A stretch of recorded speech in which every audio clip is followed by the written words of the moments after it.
And my question would be, considering the current rustle and talk about potential military conflicts in space, which we really hope doesn't happen. But I would like to know, and I think the world would like to know, if Europe has a continental approach or policy view to conflict in outer space, considering the provisions of Article 4 of the Outer Space Treaty, where we have all agreed for the continuous peaceful use of space. So I want to know, what is Europe's idea? Is there a continental front, or do different countries have their different views on potential military conflicts in outer space? Well, it's a very good question, Nelly.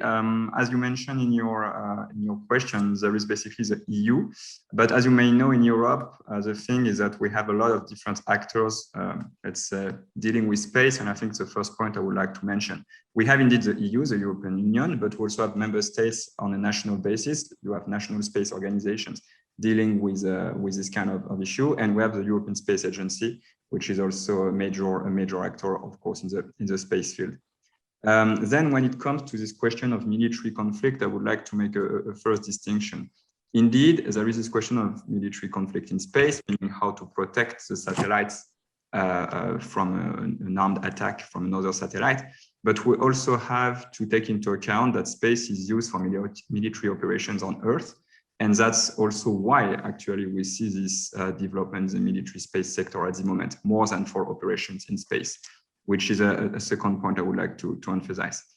Then when it comes to European actors, so I'm not talking about only the EU, but European actors more generally, I think that none of them wants a war in space. It's in the interest of nobody, actually, in particular because of the risk of debris producing events that it may create.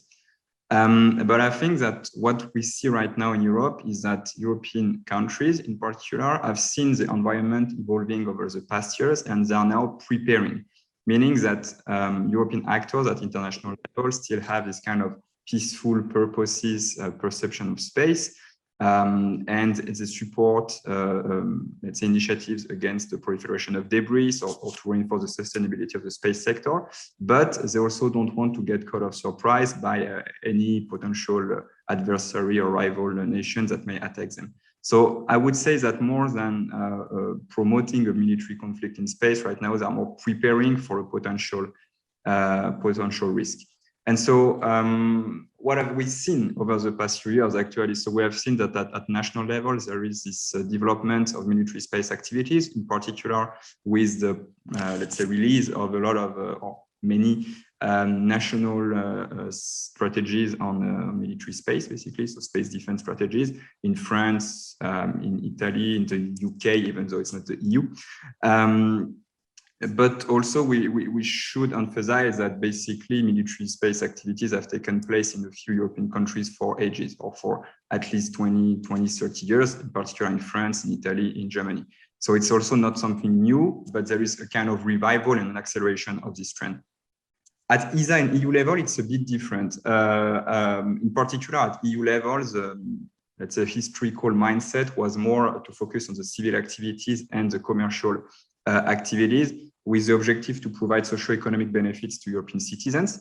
But over the past few years, I would say since 2016 or 2015, 2016, we have seen a slow change towards more security in the EU space program. So with like embedding, for instance, security dimensions into the current EU programs, and that is a real change, actually. And also important to note, the EU wants to publish a space strategy for security and defense. So very likely by next year, but it's also a next or a new step towards this direction. And maybe to conclude, although we see these different initiatives also at EU level, again, I want to re-emphasize the fact that it's not a question of weaponizing space. When we see European actors' initiatives, so far none of them talks about putting weapons in space. Only France said that they would like to have kind of patrolling nanosatellites around their most important spacecraft to defend them in case of attack, and always with this idea of not creating debris. So yeah, that's what I would like to answer to your question. Really a bit a long answer, but I think it deserved a long explanation. The short answer is there is no common EU policy on this. And historically, the EU had very little interest in the militarization of space. And whatever it had, it was mostly done through the European Space Agency, the ESA. The exception was the UK when it was part of the EU, France, which always had an important involvement in this, and most recently Germany. The budgetary involvement for the EU is about $5 billion, compared to the US, for example, about $15 billion plus. Although even the EU contribution of 5 are mostly national programs rather than communal EU, and there's very little coordination.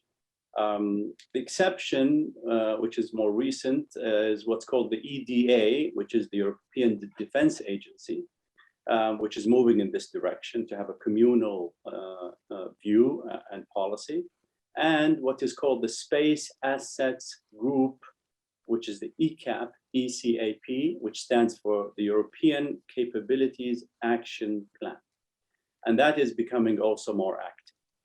The issue with both of these entities is that they need to be interoperative with US space military assets in order for them to be efficacious, because they cannot, with this kind of budgetary involvement and that kind of commitment, they cannot compete with the big space powers like the US, Russia, and China.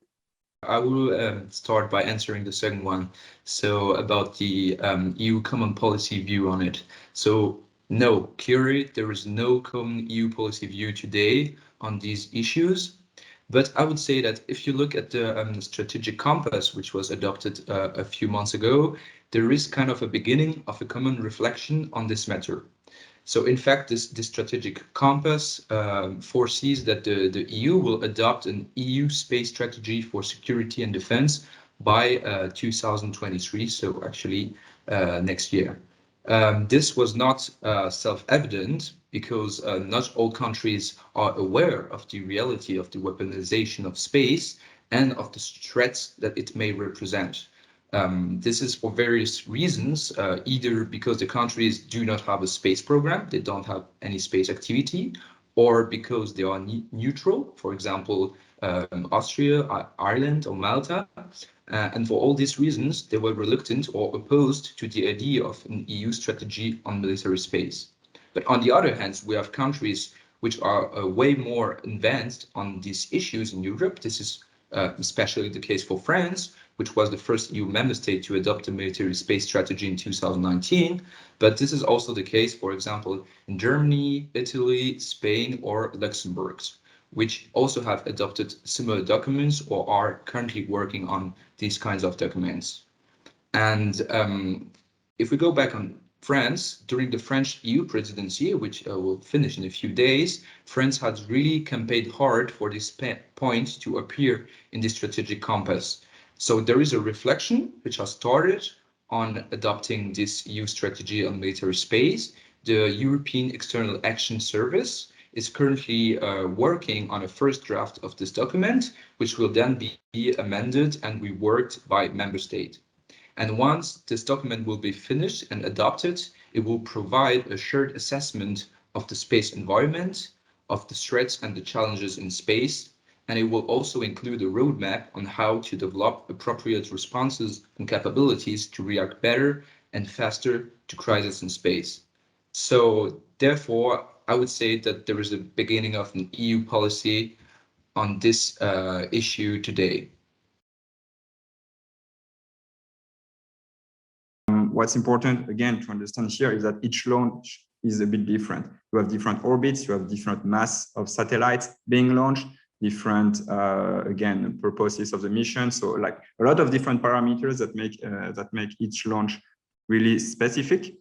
And also today, what we see in Europe is that Europe has actually a portfolio of rockets or launchers that it can use for its own purposes and not only Soyuz.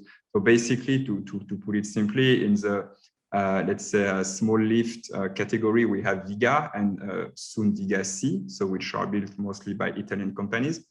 In the medium lift, we had indeed the Soyuz rocket, which is, let's say, the fruit or like the consequence of a cooperation between Russia and European actors, with ESA in particular. And in the heavy lift segment of the launch, we have Ariane 5, which is soon to be finished. I think like there are still 4 or 5 launches to go, and then it will be decommissioned. So again, Soyuz is not the only launcher that we have in Europe. Also, we see a growing development of micro launchers companies. I will not like emphasize it too much because that's not the same category at all as Soyuz. So of course, the loss of Soyuz is not a good news, but it's not dramatic either. Also, maybe just to clarify on Soyuz for this year, I think only 5 spacecraft were planned to launch.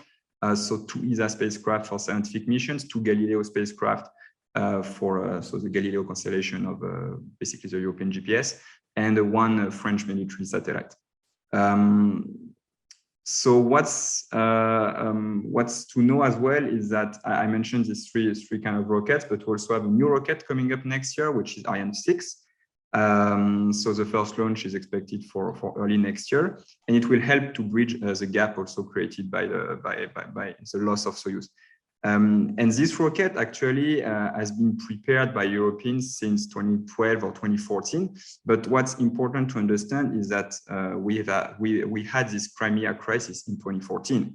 And so European actors took already that into account. And the fact is that Ariane 6 is designed to launch both medium masses and heavy masses. So we can, again, bridge the gap between Soyuz and Ariane 5. Ariane 6 will be able to do the job for both rockets. So it can also be a good replacement in the coming months. So that's another point. And the last one I would like to raise is that in the most extreme cases, ESA can, of course, rely also on external partners. It's already done it with several spacecraft over the past year, in particular, of course, US launch providers. So again, to sum it up, sure, it will create some issues, some difficulties in the short term because customers will have to reschedule their launch and to find another launcher. But in the longer term, I would say that it will be soon replaced by upcoming launchers. Thank you, George. This is an important question and very topical.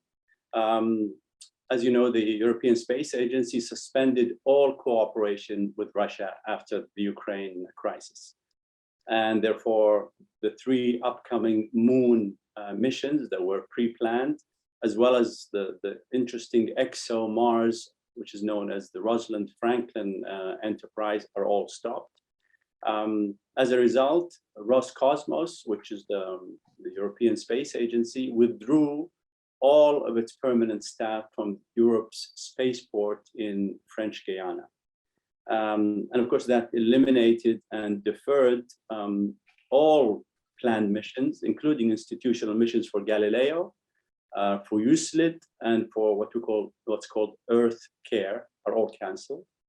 And the only option going forward, which is the gist of the question, is for Europe, for the EU to work with NASA. That's the only option at hand. In addition, I think to develop its own capacities, because this situation may recur in the future. Although the European Space Agency has declared recently that they're willing to resume cooperation with Russia should the Ukraine war stops. But that's a tall order. I don't think it's going to stop anytime soon, unfortunately. So it's really NASA and begin to develop its own capacity, because it will, even if it takes a decade or more, it will need it at some point. We have to do a distinction between sending payloads into space, such as, for example, satellites, and sending people, astronauts, in space. So, for example, the EU is autonomous in sending payloads with capabilities such as the Ariane or the Vega rockets, and also has one of the most important spaceports in the world, the European spaceport of Kourou in French Guinea. So we are autonomous in sending payloads, but we're not autonomous in sending people, so manned flights.